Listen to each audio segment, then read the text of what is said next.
Baiklah, selamat pagi dan salam sejahtera untuk kita semua. Ya, ketemu lagi dengan kami di sini dari kelompok 1 PKP 4 angkatan 4 tahun 2024. Nah, di sini kami akan membahas satu topik di mana tugas kami ini yaitu adalah rendahnya penerapan etika, integritas dan kepemimpinan Pancasila yang dapat mengancam ketahanan nasional. Nah, sebelum kita masuk lebih dalam terhadap topik itu, ada baiknya kita menyimak video yang sudah kami sajikan sebagai berikut. Kita ke informasi lain, Kepolisian Resort Manggarai melakukan operasi tangkap tangan atau OTT di Dinas Kependudukan dan Pencatatan Sipil Kabupaten Manggarai, Nusa Tenggara Timur atas dugaan praktik percaloan atau pungli pengurusan dokumen kependudukan.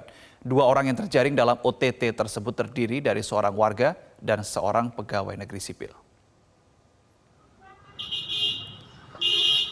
Terlihat pemirsa dua warga yang mengurus KTP elektronik di Dinas Kependudukan dan Pencatatan Sipil Kabupaten Manggarai berdebat dengan seorang calo di halaman kantor di Sdukcapil. Warga kecewa lantaran untuk mendapatkan KTP elektronik mereka harus membayar jasa seorang calo dengan harga Rp200.000 untuk 2 lembar KTP. Lamanya proses pembuatan KTP elektronik membuat warga menggunakan jasa calo. 1 bulan lamanya mengurus KTP elektronik, Dinas Dukcapil setempat beralasan kehabisan belangko ektp. Sejumlah warga mempertanyakan keistimewaan sang calo sehingga dapat memuluskan proses pengurusan dokumen kependudukan. Polisi menangkap 2 orang yang diduga melakukan praktek pungli dan saat ini pelaku dibawa ke Polres Manggarai untuk dimintai keterangan. Saat ini Polres Manggarai sedang menyelidiki adanya dugaan praktik pungli yang terjadi dalam proses pengurusan KTP elektronik. Sebagai apa, Hono? Sebagai pelajaran. Terima kasih banyak atas masukannya. Kita masih dalamin dulu, makanya ini kita masih dalamin dari 2 orang ini. Ya kemungkinan pasti kita akan meminta keterangan dari pihak lainnya. Pihak lain ini apakah itu kepala dinas? Kita lihat nanti. Kita lihat. Baiklah, terima kasih. Itulah video yang sudah kami sajikan. Langsung saja kita masuk ke dalam inti dari apa yang akan kita bahas. Tapi sebelum kita membahas, ada baiknya kita berkenalan terlebih dahulu. Di mana saya adalah Ampudan Rodoto Adventus Sihaan. Saya bekerja sebagai Kasubag Umum dan Kepegawaian di Dinas Perkebunan dan Peternakan Kabupaten Ogan Komering Ilir. Di sini sudah hadir 2 narasumber. Yang pertama adalah Kak Christine, yang kedua adalah Ibu Reka. Mungkin kita bisa kenalan satu persatu, dimulai dari Kak Christine. Silakan Kak Christine, monggo dipersilakan. Baik, terima kasih kepada moderator kami, Bapak Rodo. Perkenalkan, nama saya Christine Aprianti Tambunan. Saya bekerja sebagai Kasubag Umum dan Kepegawaian di Kabupaten Banyuasin. Terima kasih. Ya, baik, terima kasih Kak Christine. Kita lanjut ke moderator kita yang kedua. Ayo Reka, mungkin silakan. Ayo Reka, silakan memperkenalkan diri. Oke, terima kasih Pak Moderator kami, Pak Rudo. Perkenalkan, nama saya Reka Ropianti. Saya bekerja di Badan Pendapatan Daerah Kota Palembang. Terima kasih Pak Rudo. Baiklah, terima kasih Yuk Reka. Kita mungkin di sini langsung saja ke dalam inti dari topik yang akan kita bahas tentang rendahnya penerapan etika, integritas, dan kepemimpinan Pancasila yang dapat mengancam ketahanan nasional. Nah, di sini kita tidak akan membahas tentang video tadi lebih lanjut, tetapi di sini kita mau membahas bagaimana sih kita untuk menerapkan penerapan etika, integritas, dan kepemimpinan Pancasila sehingga tidak mengancam ketahanan nasional kita pada instansi kerja kita masing-masing. Mungkin yang pertama kita mau dengar dari Kak Christine. Ayo silakan Kak Christine. Bagaimana Kak Christine? Baik, terima kasih kepada moderator Pak Rodo.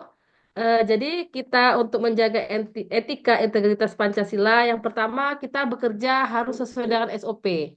Nah, kalau kita bekerja sesuai dengan SOP, prosedur, nah otomatis pekerjaan kita itu sudah beretika. Nah, kalau kita menyimpang dari SOP, nah maka terjadilah kesalahpahaman, terjadilah permasalahan. Jadi kita sebagai atasan, sebagai pengawas, kita tetap menjaga etika kita kepada rekan kerja kita agar tidak terjadi miskomunikasi. Jadi kita ada kebijakan bekerja sesuai prosedur, sesuai protap, ada kebijakan dari pimpinan. Seperti itu ya Pak Rudo ya yang bisa saya sampaikan. Terima kasih.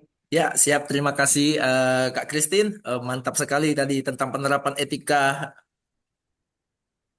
integritas, dan kepemimpinan Pancasila di tempat kerja Kak Christine. Nah, sekarang kita coba dengar dari Yuk Reka. Gimana sih Yuk menerapkan etika, integritas, dan kepemimpinan Pancasila di tempat kerja? Ayo, monggo silakan Yuk Reka.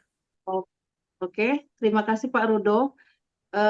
Kita sebagai seorang pimpinan dalam suatu contoh saya sekarang kepala OPTD di kecamatan kepala OPTD Bapeda Kecamatan Gandus, dengan menjaga kita harus menjaga wibawa kita sebagai seorang atasan, terus kita tidak boleh semena-mena dengan mereka agar kita dalam bekerja dalam ruang lingkup satu pekerjaan itu kita bisa bekerja dengan baik dalam menjalankan tugas-tugas kita. Begitu Pak Rudo. Siap, baik. Terima kasih, Yuk Reka. Mantap sekali dari dua narasumber kita tentang bagaimana cara menerapkan etika, integritas, dan kepemimpinan Pancasila, sehingga itu dapat mencegah kita dari ancaman-ancaman untuk ketahanan nasional. Nah, dari video tadi, dari yang kita sudah simak tadi itu, tentu kita jangan sampai itu terjadi tempat kerja kita. Izin Kak Christine dan Yuk Reka. Nah, sekarang pertanyaannya, bagaimana cara kita supaya di tempat kita kerja itu tidak terjadi hal-hal seperti yang di video tersebut. Mungkin Kak Christine yang pertama bisa menjelaskan, izin. Baik, terima kasih ya Pak Rudo. Jadi, kenapa kebetulan saya bekerja sebagai Kasubag Umum dan Kepegawaian.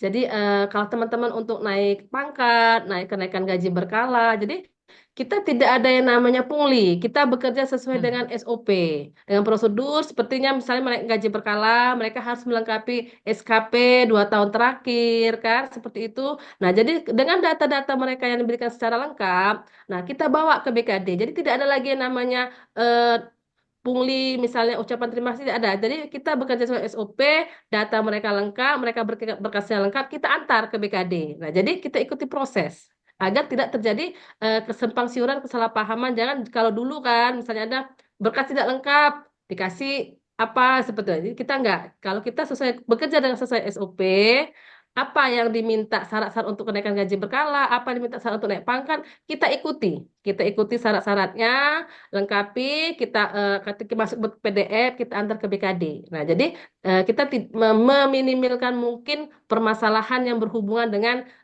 tindak yang seperti tadi yang ada pungli-pungli itu. Jadi kita sesuai dengan SOP yang ada. Seperti itu Pak Rodo yang ada di tempat saya bekerja. Siap, terima kasih Kak Christine.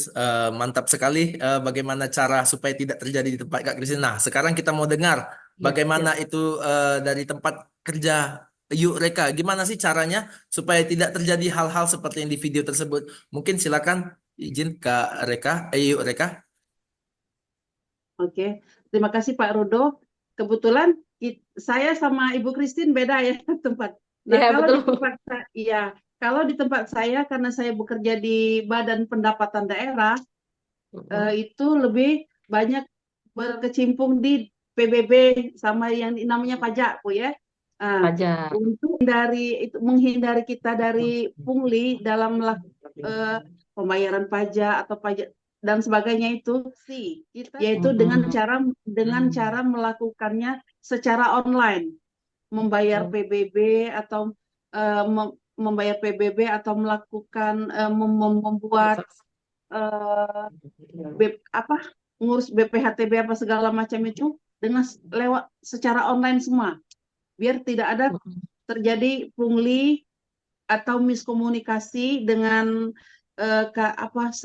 apa WP dan petugas pelayanan yang ada di Bapenda gitu. Dengan jadi itu untuk meminimalisir terjadinya pungli. Begitu Pak Rudo.